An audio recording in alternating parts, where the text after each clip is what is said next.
వరదలకి సంబంధించినటువంటి ఒక సరికొత్త కాన్సెప్ట్‌ని అది కుంభకోణం అంటూ కమ్యూనిస్టులు రైజ్ చేసుకొచ్చారు. దాదాపు 10 రోజులు వరదల్లో ఉన్నప్పుడు చంద్రబాబు గారు రోజు తిరిగినటువంటి మాట వాస్తవం. అదే సందర్భంలో ఆహారం ఇట్లాంటి మూడో రోజు నుంచి అందజేసేటటువంటి ప్రక్రియ చేపట్టారు. కాకపోతే ముందున్న 30% మందికి అందినాయి గానీ, వెనకున్నటువంటి వాళ్ళకి అందలేదు. వాటర్ బాటిల్ గానీ, భోజనం గానీ, అలాగే కొవ్వొత్తులు గానీ ఇట్లాంటి అన్నటువంటిది స్వయంగా చంద్రబాబు గారి పలువురి మీద ఆగ్రహం వ్యక్తం చేయడం ఇదంతా చూసాం. 6-7 రోజుల దగ్గరకు వచ్చేటప్పటికి ట్రాక్టర్లు వెళ్ళగలిగినటువంటి ప్రదేశానికి ఆ తర్వాత కానీ లోపలికి అది కూడా కొంతమంది కాస్త తెగించి వెళ్ళి ఇచ్చినటువంటి వాళ్ళు ఉన్నారు.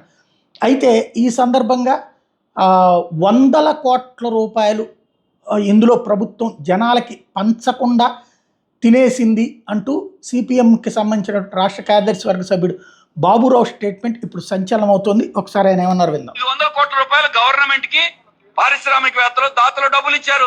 సెంట్రల్ గవర్నమెంట్ 7,000 కోట్లు వాళ్ళు ఎంత ఇచ్చింది? మరి ఎందుకు ఈ డబ్బులు లేవా?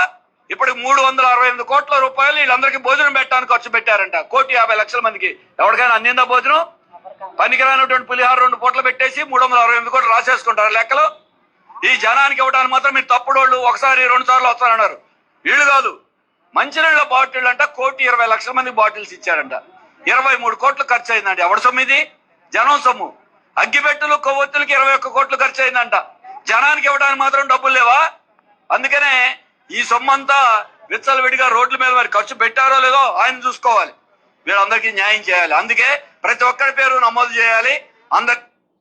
ఇది సంచలనాత్మకమైన విషయం. 300 కోట్ల రూపాయలు భోజనాలకు పెట్టినట్టు, 20 కోట్ల రూపాయల కొవ్వొత్తులు పెట్టినట్టు, అలాగే కోట్ల రూపాయలు మంచినీళ్ళకి ఇచ్చినట్టు ఖర్చు పెట్టినట్టు రాశారన్నటువంటి ఒక సంచలనాత్మకమైన ఆరోపణ చేసింది సిపిఎం.